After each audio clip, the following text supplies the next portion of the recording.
For those of you that don't know me, my name's Jordan Stockdale. I own a construction company. I've been doing it for about 3 years, and I've been working for myself for 6 to 7 years, and I love it. It's awesome. And I'm going to talk for about 20 minutes and just talk to you a little bit about what I've learned on how to gain power and confidence to make more money in your business. How many of you guys want to make more money? How many of you want to give me all your money? Nice try. Anyways, well, I just want to tell you a little bit about why I'm giving this presentation. First of all, I did a presentation about a month ago where Josh recorded it, and the title of the presentation was How to Get Out of Difficult Business Situations. And as I was sitting next to a fellow entrepreneur, I could just sense his frustration and tension of like not having enough money, but constantly working and trying to progress by making money in his business. And I realized that I had been through the same situation of not really knowing how to make more money in my business because there was a lot of things that I didn't know about a business. So I want to talk with you and inspire some ideas in you on how you can capitalize on making money. It's not just about sales, because when you run your own business, you're a generalist and you're in charge of many aspects of business, not just making sales, but what to do when you make sales. Does that make sense? Awesome. You guys can say, yeah. You can talk. Yes. The louder you are, the louder I'm going to get. I'm just kidding. I'm not preaching here. So, okay, so just a little bit about my background in business. I've been working for myself since I was 24. I was in the Air Force for 4 years, got out, went to school, graduated from Regent, left Regent, and I had started a business which I could no longer sustain about 6 months after I got out of college. I shut it down, waited for about a month, tried to get a job, and nobody would hire me. I think it's just because I'm way too cool.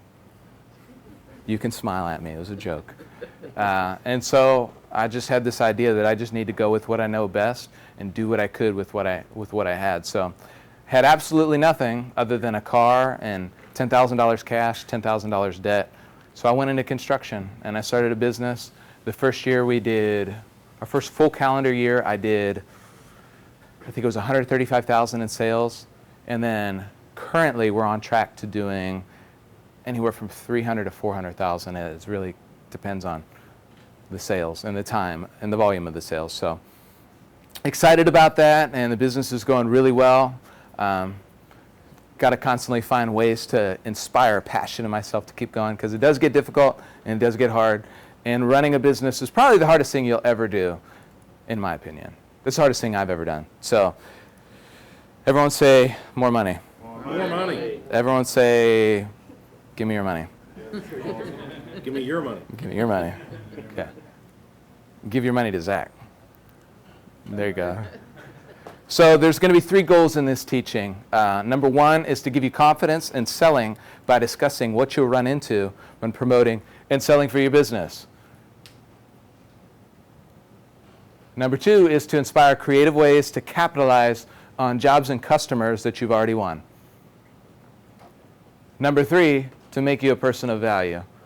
One thing I just want to note on this is money comes and goes, but the thing that's the most important is who you become in the process of making money, right? All right. So here's a couple questions. When I was creating this seminar, there's a couple questions that I asked myself and that I think some of you may ask yourself. So if you ask, if one of these questions triggers a question, or if you have that same question, go ahead and write it down. And then what we'll do is throughout the whole seminar, I'm hoping that I can answer them successfully for you, or at least inspire creative ideas so that you can answer them yourself. So how do I charge the right price? How do I deal with the fear and uncertainty that comes with asking my customers or clients for a certain amount of money? Will people think I'm being unfair, unreasonable, unethical, or flat out just ripping them off? Am I ripping myself off? And just so you know, when you surround yourself with other entrepreneurs, you begin to realize that you're not that bad of a person. And lastly, what are some expenses that I will deal with that I'm not aware of that could really affect my pricing? This is the one that I really want to talk about mostly is the last one, because a lot of us go out there and we're blinded by the numbers that are right in front of us, but we don't really take account for the other numbers that are going to really cause us a lot of heartache. So I'm going to teach you some things that I've learned in my business to alleviate the pain that comes from not knowing. Sound good? Yes. Awesome.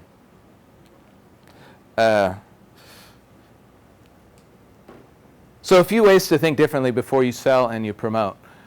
Criticism, fear, uncertainty, worry, and frustration will always come, so why be afraid of it? Don't fear the latter. I know that I've had a lot of customers question my pricing and question my motives, but if you're prepared and you're knowledgeable before you ask those questions, then you can confidently answer them. And the people that want to judge your pricing and determine what they should charge for you, then they're probably not your customer.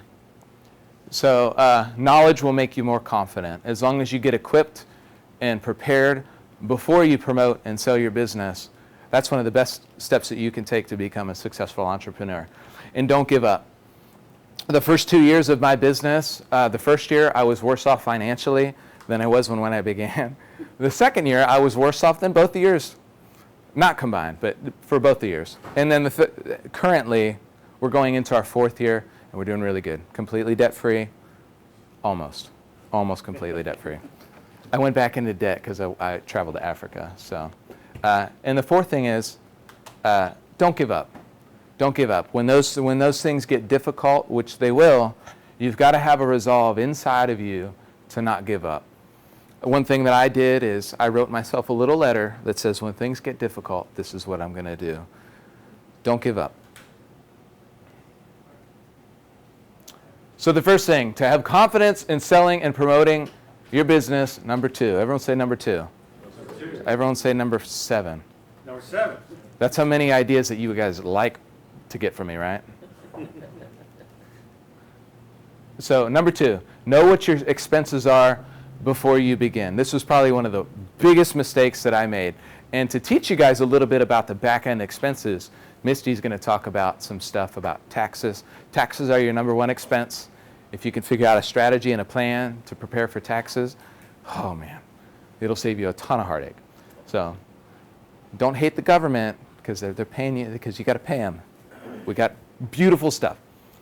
So number 1, separate your expenses into 2 categories. Dave Ramsey says that when you start your first business, you need to open a business account and you need to have a personal account. This is entrepreneurship 101, fundamentals to the core. 2 separate accounts. You don't have 2 separate accounts, do it today, immediately.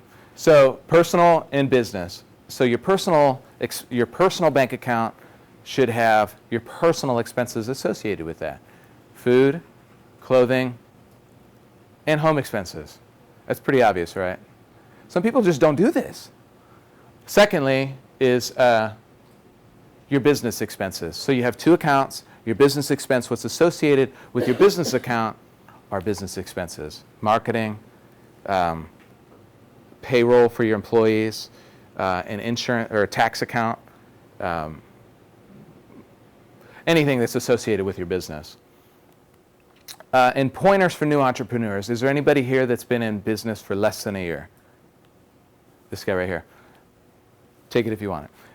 If you don't know your business expenses, then what I would do is find some time to find somebody who is in the same exact industry as you and tell them, I'd like to take you out to lunch, maybe give you $50 or $100, and let me know some of the expenses that have come in your business so that I can be a little bit more prepared.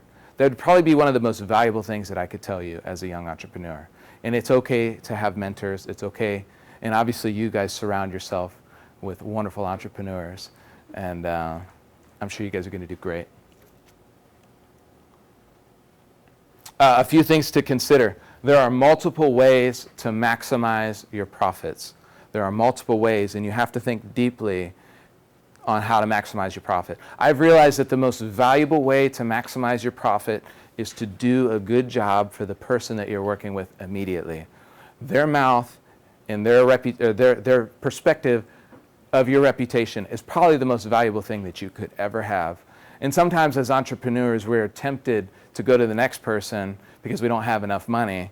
But if you stay consistently focused on that customer, it'll bring more money in the long run.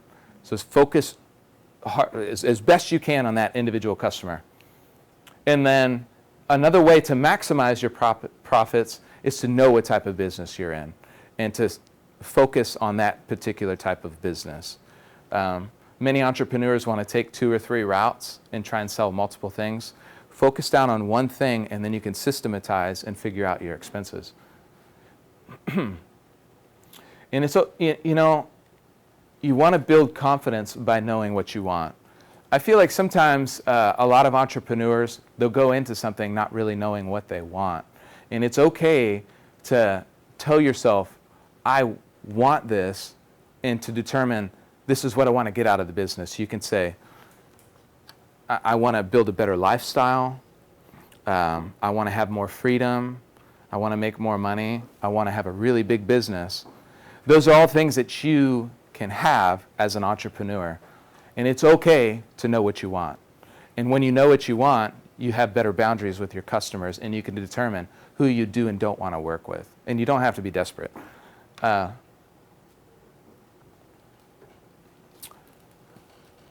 And point number 4, everyone say number 4. Number 4.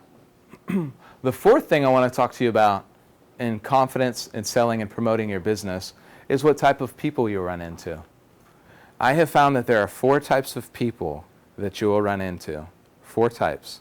Now, they all have different personalities, they all have different abilities, but the 4 type of people that you'll run into are the real good people who ask a lot of questions, the people who ask a lot of questions and will never buy, and if they do, they will do everything in their power to get the lowest price. And lastly, the person who will criticize you, question you, and make you feel like a terrible business person. Those are the 4 types of people. I'm serious. There's nothing outside of that I have discovered. So how many want to go with the first 2?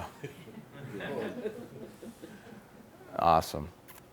And each person requires something. It requires time, energy, and money. And your business will grow stronger once you determine what category most of your customers fall into and how to do business with the better 2 types of customers. And if you want the better types of customers, you should be that type of customer. I realized that I used to be number 3, but then when I realized I began trusting people and knowing that people are actually very skilled at what they do, and they're going to follow through, and they're going to do what they say they're going to do. Then I became, I think, a number 2. Customer service will demand the most of your time. Customer service will demand the most of your time. For example, if you've got 15 customers at once, I'm going to use my business as a reference point. If I have 10 to 15 contracts going at once, which is a lot for a small construction company, each one of those people demand my attention. So if 8 of them call me in one day, it's going to demand most of my time. So you definitely want to have a bunch of number 1 and number 2 customers if you're in that situation. You do not want to hold tightly to the customers that criticize you, that try and get the lowest price. They're not worth it. It's better to spend more time to go find the better of the 2 customers. Does that make sense? Did I help anybody here? Awesome. So what type of customers are you currently working with? And if you are in business with difficult customers, finish strong. Finish strong, because sometimes the worst customers can be your best customers, meaning they'll actually send you to some really good clients. But typically you want to avoid the immediacy of the problems that they're going to give. A few ideas on how to close your customers or your clients at a price that is a win-win. Customers are one-time people, clients are long-based relationships, so whatever category they fall into. Number 1, ask as many questions as you can before you meet, and be ready to answer as many questions as you can. And be ready to answer questions that you don't know. And how do you do that? Customer service. By telling the people, I'll find out for you. Number 2, presentation is everything. Rudy Giuliani did something really spectacular when he became mayor of New York City. the crime rate was horrendous. I believe it was in the mid-90s when he became mayor of New York City. And one of the number one reasons why crime rate was so high was because of graffiti. And the reason why is because people tend to value something that is presented better. I don't know why. That's just how people are. People are so accustomed to what's right in front of them. So if you present something, if you present yourself well, if you present your product well, and your customers present you well, you'll do much better. And it never hurts to ask what a customer or client is willing to spend. It nips right at the butt. So, for example, when I'm talking to a customer and they want a fence installed or they want a roof installed, I always try and ask them how much they want to spend. If they're unrealistic, you can tell them that they're being unrealistic, and this is what you should expect. Does that make sense? And then they'll determine whether or not they want to do business with you. Make sure everything is in writing before you agree to work with someone. So if you own a restaurant, make sure you have everything on the menu of letting the person know what they're going to get. So if you sell steak, potatoes, and green beans, and they say, I want steak, potatoes, and green beans, and you bring it out to them, and there's no green beans, they have every right to get mad. And in writing reminds good people of what they're supposed to do. It doesn't tell bad people what they're supposed to do because bad people are bad people. So let's stick with the first two customers. And number 5, a win-lose or a lose-win is not a win-win, and it's okay to walk away. It's better to do business.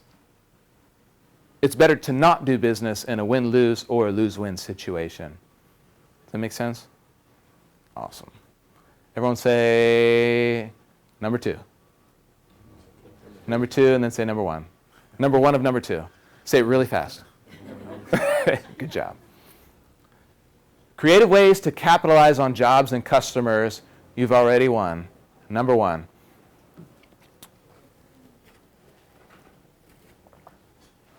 What if I just stood here for like 40 seconds and didn't say anything? Someone would ask a question. Exactly. Good. So, number 1, planning, spending time wisely, and holding tightly onto money you've got. Number 1 of number 2 of number 1 of number 1. Say that. Ha ha. So number 1, the longer you take to make things happen, then the more money you will lose. Procrastination is the devil. Everyone say that. Procrastination is the devil. Number 2, planning will save you time, money, and it may feel like planning is taking forever, but the execution after the planning will not take as long, and it'll cause you less heartache and less pain. Efficiency is the key to making lots of money. Inefficiency will cost you tons of money. And just consider your situation.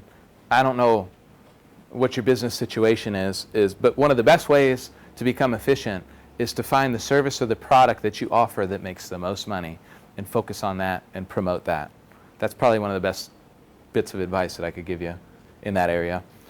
And number 3, as a business owner, people will pull from you in every direction and do everything to get your money. I get about 5 sales phone calls a week. And I think once a month, one of my employees always asks me for an advance. My trucks always break down. Not all the time, but my tools break all the time. There are constant contingencies that will pull from you. So if you plan before it happens, it causes less heartache. Number 2 of number 2 of number 2. Negotiate when you have power. Volume will be one of your best sources of negotiation. What do I mean by that?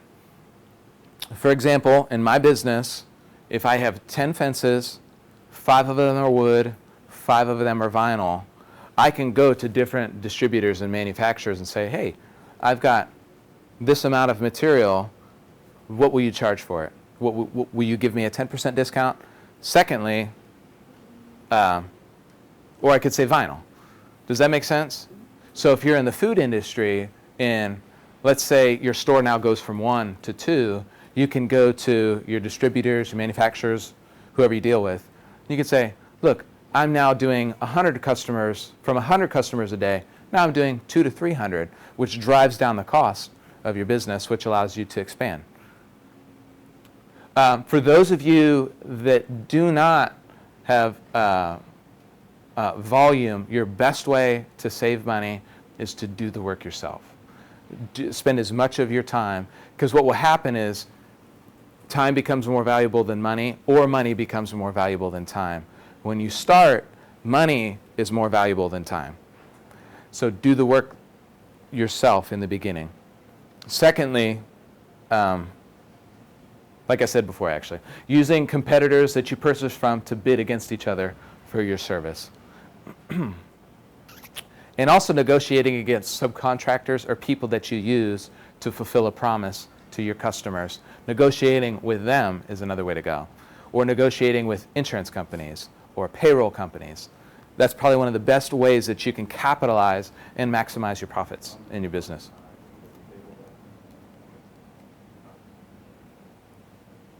Okay, I'm almost done. Everyone say, ah. That was a lot of information in like 15 minutes, wasn't it? Mm-hmm. Last and finally, everyone say number 3, number 1. Okay. I just like getting you guys talking just to make sure you're not snoring, drooling all over your computers. You know, Zach, do they do that frequently? Lastly, I just want to let you guys know a few things I would have done differently in my business.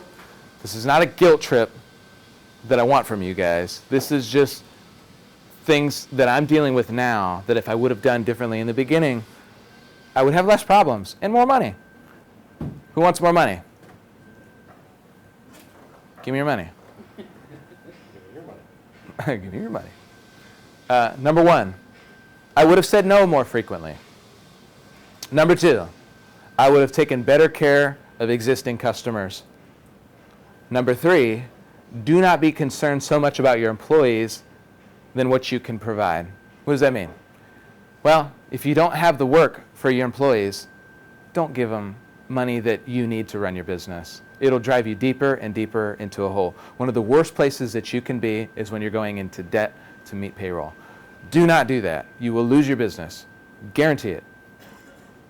Number 4, and just so you know, people will be okay.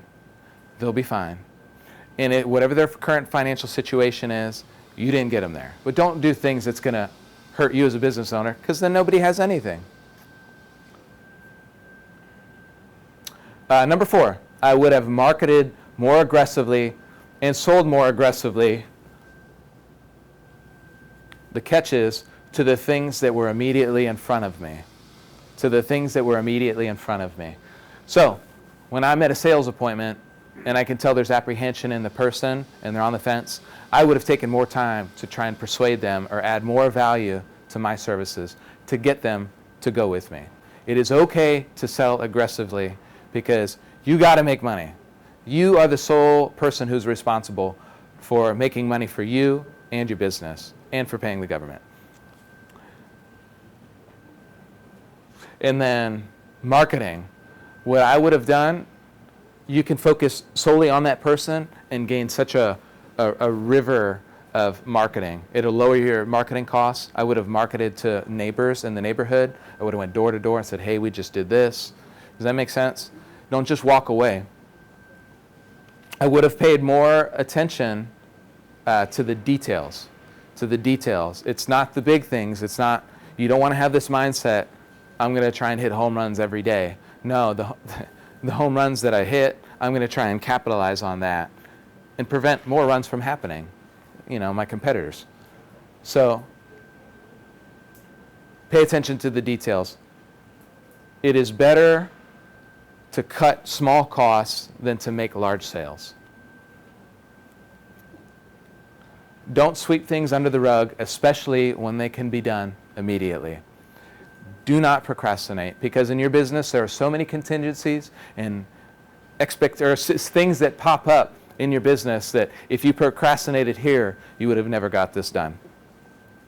Time is money.